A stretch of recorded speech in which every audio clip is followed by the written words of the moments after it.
Hello and welcome to सलाहकार। टाटा पंच CNG को highway पे तो हमने टेस्ट कर लिया है। इसकी हाईवे माइलेज टेस्ट की वीडियो अगर आपने नहीं देखी तो ऊपर आई बटन पे मैं लिंक छोड़ दूंगा। लेकिन मेन इस गाड़ी की जहां जरूरत है वो है सिटी एरिया। तो आज हम टेस्ट करने वाले हैं कि ये गाड़ी एक्चुअल सिटी ट्रैफिक में कितनी माइलेज देती है। और सिटी ट्रैफिक भी हमने bumper to bumper traffic choose किया है। हम दिल्ली एनसीआर में ऑफिस पीक टाइम पे आज इस गाड़ी को लेके जाएंगे और देखेंगे कि कितनी माइलेज ये हमें देगी। और हम complete tank to tank mileage test करने वाले हैं। सीएनजी हमारी गाड़ी में अभी खत्म है, हम इसके टैंक को पूरा फिल करवाएंगे एंड एम्प्टी टैंक होने तक इस गाड़ी को सिटी एरिया में चलाएंगे आज। तो चलिए शुरू करते हैं आज की इस वीडियो को। सीएनजी भरवाते हैं और देखते हैं कि ये गाड़ी कितना माइलेज इस ऑटोमेटिक गियरबॉक्स के साथ हमें दे पाती है।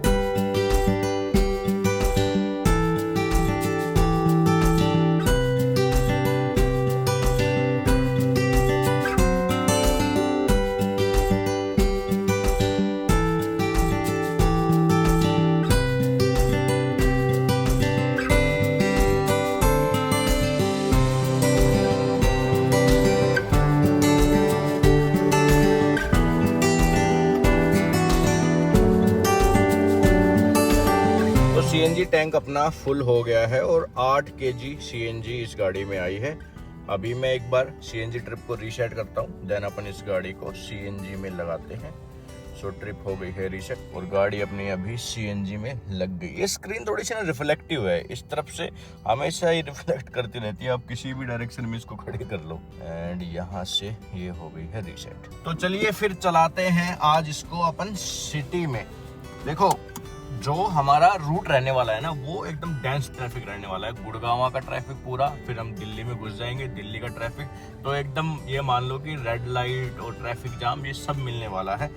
एग्जैक्टली कितनी माइलेज देगी और सिटी में चलाने में कैसी फील होती है वो पता चलेगा। ये गाड़ी बनी ही उस चीज के लिए है कि आप इसको सिटी में चलाओ और आपकी जेब पे भारी भी ना पड़े। तो वो एक हिसाब किताब आज हम देखने वाले हैं। और निकल गए हैं हम पचगावा से जा रहे हैं, ठीक है। NH48 का एरिया भी आएगा, लेकिन वो गुड़गांव तक उसमें ट्रैफिक ही रहता है पूरा बढ़िया से। तो गाड़ी अपनी 40-50 के आसपास जो है वो चलेगी।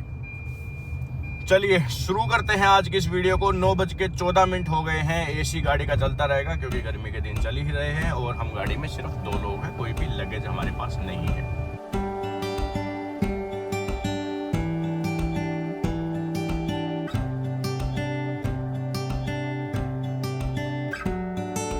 तो भाई 29.5 किलोमीटर हम चल चुके हैं और अब आया है ट्रैफिक जाम एकदम। ये देखो आप, गुड़गांव का ये रास्ता हमेशा ब्लॉक रहता है और इसलिए हमने इस रास्ते को आज चूज किया है। जो लोग बोलते हैं ना कि भाई मैनुअल गाड़ी मर्द चलाते हैं, मैनुअल गाड़ी मर्द चलाते हैं, एक बार आओ इस रास्ते पे आओ भाई, आपके पैर को पता चलेगा कि मर्द का पैर है कि क्या है। जो डेली ट्रैफिक में चलता है ना उसके लिए मैनुअल गाड़ी बड़ी मुश्किल है भाई चलानी, बड़ी मुश्किल, खास करके इस दिल्ली एनसीआर के एरिया में। और अगर ऑटोमेटिक गाड़ी हो तो आप काफी रिलैक्स रहते हो, सिर्फ पैर से ही नहीं, फिर माइंड से भी आप रिलैक्स रहते हो। नहीं तो गुस्सा ही आता रहता है मुझे तो जब भी मैं ट्रैफिक जाम में फंसता हूँ मैनुअल गाड़ी लेके। और ऑटोमेटिक में थोड़ा काम जो है वो रहता है, सब कुछ ही, पूरा माहौल धीरे धीरे चल रहा है, ट्रैफिक कोई नहीं, चलते रहने दो, हमें क्या बार बार गियर चेंज करने। नहीं तो आपको काफी फ्रिक्वेंटली जो है वो इस सिचुएशन में गियर चेंज करने पड़ते हैं। तो वो एक कहीं ना कहीं फायदा है। और पंच सीएनजी ऑटोमेटिक का जो मेन पर्पज है वो यहीं पे ही सोल्व होता है कि आपकी जेब पे भी भारी नहीं पड़ेगी, जैसा मैंने स्टार्टिंग में बताया, और आप परेशान भी जो है वो नहीं होगे सिटी में अगर आप ज़्यादा चलते हो और ऐसी कुछ डेंस जो है वो ट्रैफिक में चलते हो।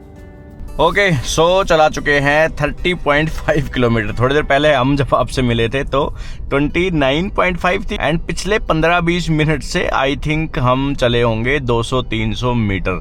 और फिर से एक रेड लाइट आ गई, ये रेड लाइट खत्म होगी, इसके बाद फिर से एक रेड लाइट आएगी, बट कोई दिक्कत नहीं है, अपन आराम से खड़े हुए हैं। चलाने में कैसी है पंच सीएनजी सिटी में अभी तक एक फर्स्ट इनिशियल एक्सपीरियंस अगर मैं आपको बताऊं तो ठीक ठाक है। मतलब कि ऐसे है थोड़ा थोड़ा आपको महसूस होता रहता है एवरी टाइम जब गाड़ी गियर चेंज करती है ना, तो आपको ऐसे थोड़ा आगे आप जाओगे, क्योंकि ये ऐसे लगता है जैसे हल्का सा इसे ब्रेक कर रही है।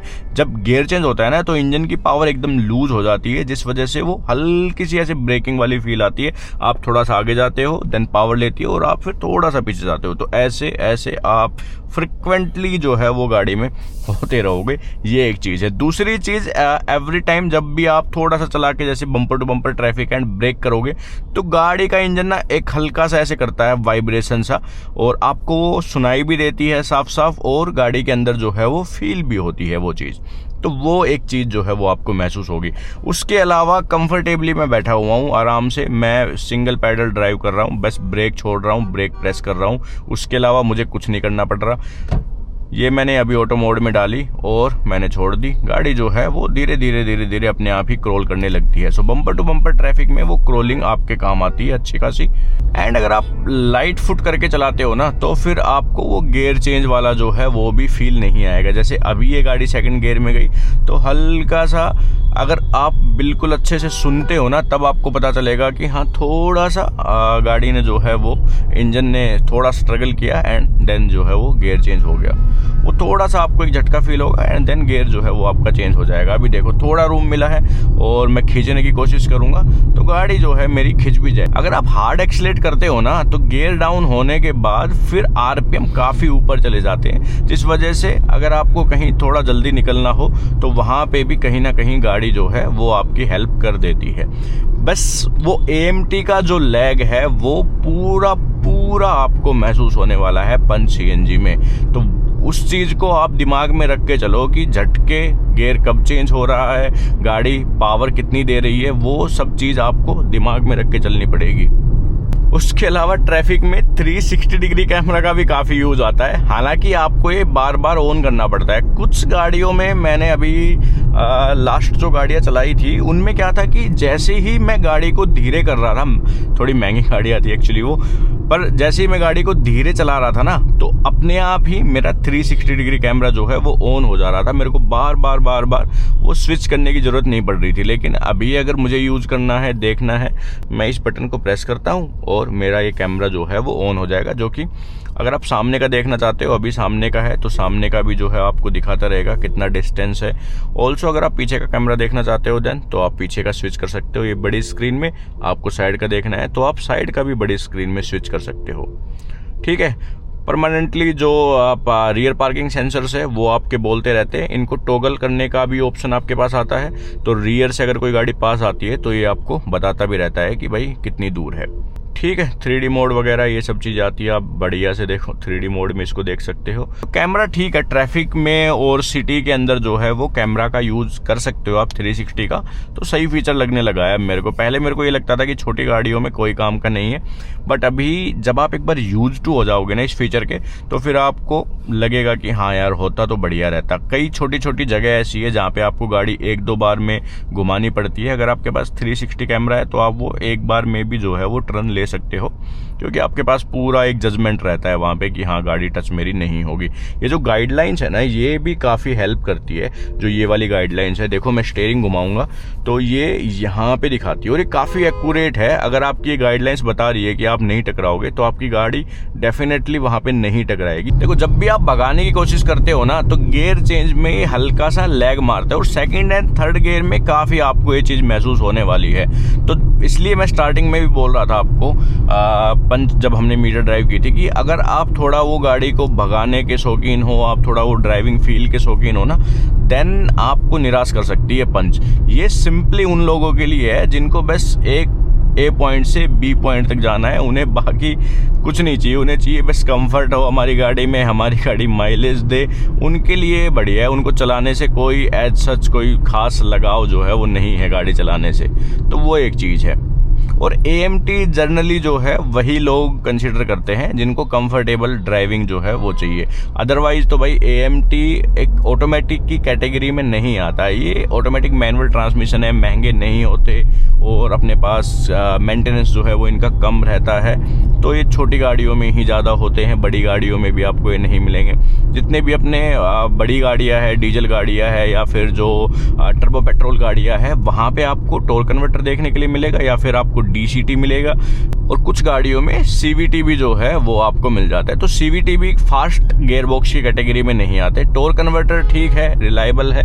DCT अगर आप लेते हो तो वो प्रॉपर फास्ट जो है वो गाड़ियों के लिए बनाया जाता है। तो जितने भी आप फोक्सवैगन ग्रुप की गाड़ियां देखोगे 1.5 TSI के साथ जो आती है, वहाँ पे आपको DCT मिलता है। देन हुंडई एंड किया ग्रुप की भी गाड़ियां आप देखोगे 1.5 टर्बो पेट्रोल जो आता है, उनके साथ भी आपको DCT मिलता है। DCT काफ़ी फास्ट है, जल्दी जल्दी गियर अप शिफ्ट करता है, डाउन शिफ्ट करता है। एंड जो एक टाइमिंग है ना उसकी, वो भी काफ़ी क्विक है। आपको पता नहीं चलता कि कब गियर शिफ्ट हो गए और कब जो है इसने गियर डाउन कर लिया। तो वो कहीं ना कहीं चलाने में बढ़िया महसूस होता है। AMT वो चलाने के पर्पज से, मतलब कि वो फील के पर्पज से बिल्कुल नहीं है। ये आपके सिर्फ कंफर्ट के पर्पज से ही बनाए गए हैं एंड डिजाइन किए गए हैं उस तरह से। DCT महंगा भी बहुत है, 1,20,000 1,30,000 लेती है कंपनियां उसके ऊपर। लेकिन इस AMT के लिए कुछ कंपनियां 50,000 लेती है, कुछ 60,000 भी ले लेती है। तो बस इतना ही डिफरेंस जो है वो यहाँ पे मिलता है।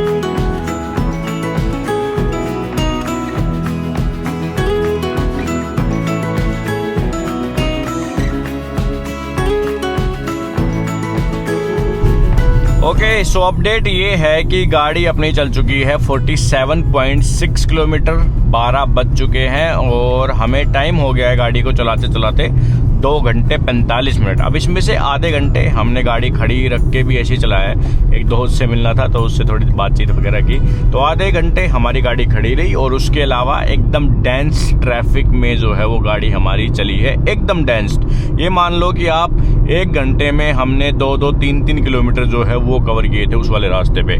अभी हमें डेस्टिनेशन पे जहाँ जाना है वो 25 किलोमीटर दूर है। एंड अभी भी देखोगे आप तो 46 मिनट्स रेड में दिखा रहा है, यानी कि यहाँ पे भी जो है वो ट्रैफिक मिलने वाला है अच्छा खासा।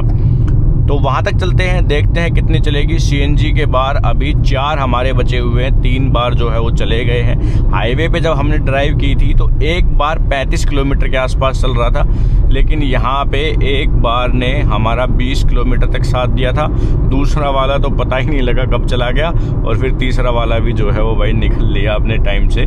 50 किलोमीटर के अंदर 3 बार जो है वो CNG के जा चुके हैं।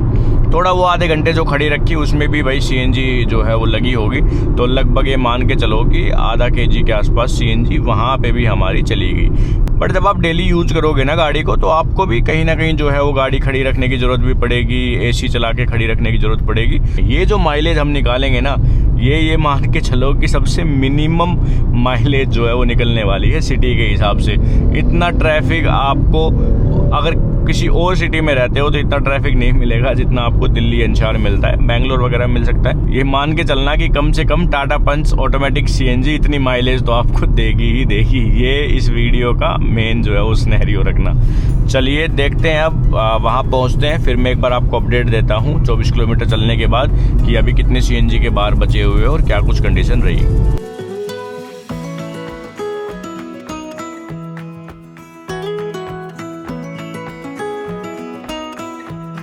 74.3 किलोमीटर चल चुके हैं, 3 घंटे 33 मिनट, 12:47 हो गए हैं। हमें 3 घंटे 33 मिनट हो गए हैं चलते हुए। अभी थोड़ा सा स्टॉप है 1-2 घंटे का, और उसके बाद अपनी ड्राइव जो है वो रिज्यूम करते हैं। एंड अभी मैं गाड़ी को कर देता हूँ बंद। ओके, सो लंच करके और वापस निकल चुके हैं हम। 76.4 किलोमीटर अभी देख लो। एंड CNG के 2 बार ही हमारे पास बचे हुए हैं, और अभी भी यहाँ पे हम ट्रैफिक में हैं, दिल्ली में हैं फ़िलहाल। बढ़िया। एक चीज़ तो है, फ्रस्ट्रेट नहीं होता आदमी। अगर ऑटोमेटिक गाड़ी उसके पास है और ट्रैफिक में फंसा हुआ है तो फ्रस्ट्रेट नहीं होता बिल्कुल भी, आराम आराम से सोचता है कि जब सब चलेंगे तब चल दूंगा। मैनुअल में क्या होता है कि बार बार gear up gear down, clutch दबाओ, फिर गाड़ी रुक जाती है, फिर गियर निकालो, तो उसमें थोड़ा फ्रस्ट्रेट भी हो जाता है और ज़्यादा गुस्सा आता है आदमी को। बट यहाँ पे काफ़ी कूल डाउन है हम, नहीं तो अब तक तो हम 2-3 लोगों के ऊपर चिढ़ चुके होते। मैनुअल गाड़ी में कोई इधर से लेके आता है तो उस पर भी गुस्सा आता है, इसमें गुस्सा नहीं आ रहा है। इसमें ये है कि चल रहा है जैसे चल रहा है आराम आराम से।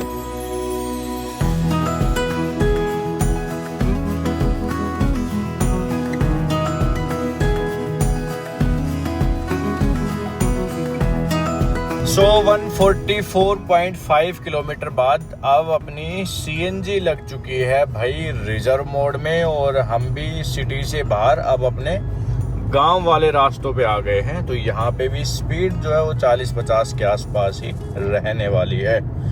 आज तो भाई थक गए बिल्कुल इस गाड़ी को चलाते चलाते। फुल टैंक का माइलेज टेस्ट करना एक दिन में काफ़ी मुश्किल हो जाता है। तो यहाँ पे लगभग 6 घंटे हो गए हैं हमें, जिसमें से मैंने आपको बताया आधे घंटे गाड़ी खड़ी रही थी, पर वो ये है कि गाड़ी में ही बैठे थे। तो लगभग 6 घंटे से हम इसको ड्राइव कर रहे हैं, तो थोड़ा हेक्टिक है। राहुल जी क्या लगता है कितनी माइलेज दे देगी? 145 किलोमीटर चल गई है। लगभग 6 घंटे ड्राइव करने के बाद इस पंच की सीएनजी खत्म हो गई है और गाड़ी आ जाओ दिखाता हूँ आपको कितनी चली है। आज एकदम ही ये मान लो कि 80% मान लो आप, 90 नहीं तो 80% ये बम्पर टू बम्पर ट्रैफिक में चली है और गाड़ी हमारी चल चुकी है 167.6 किलोमीटर और सीएनजी इसमें आई थी 8 kg। अगर मैं आपको कैलकुलेट करके बताऊं तो 167 डिवाइड बाई 8 एंड ये निकल के आई है माइलेज 20.875 किलोमीटर पर केजी की माइलेज ये टाटा पंच सीएनजी ऑटोमेटिक ने हमें दी है। रिव्यू मेरा यही है कि अगर आप बम्पर टू बम्पर ट्रैफिक में चलते हो तो ऑटोमेटिक आपके लिए एक बढ़िया ऑप्शन है। मैनुअल के ऊपर सिर्फ 55,000 रुपये आपको देने हैं और काफ़ी तसल्ली से जो है वो आप ट्रैफिक में फिर चला पाओगे गाड़ी को, बार बार वो झंझट जो है वो नहीं रहेगा। हाँ, पावर की कमी इस गाड़ी में डेफिनेटली आपको महसूस होती है, तो अगर आप थोड़ा भी ड्राइविंग प्लेजर चाहते हो तो वो आपको नहीं मिलने वाला। यहाँ पे वो फन टू ड्राइव वाला फैक्टर मिसिंग रहेगा। बस ये है कि आपको ऑफिस जाना है, ऑफिस से अपने घर आना है, आपको ज़्यादा कोई वो फील वगैरह की कोई टेंशन नहीं है, तो फिर आप डेफिनेटली इस गाड़ी को जो है वो चूज़ कर सकते हो। तो ये था हमारा रिव्यू इसके बारे में। अगर इससे रिलेटेड कोई भी सवाल है आपका तो पूछ सकते हो कमेंट सेक्शन में, एंड ऐसी वीडियोज़ के लिए आप फॉलो कर सकते हो, हमें सब्सक्राइब कर सकते हो।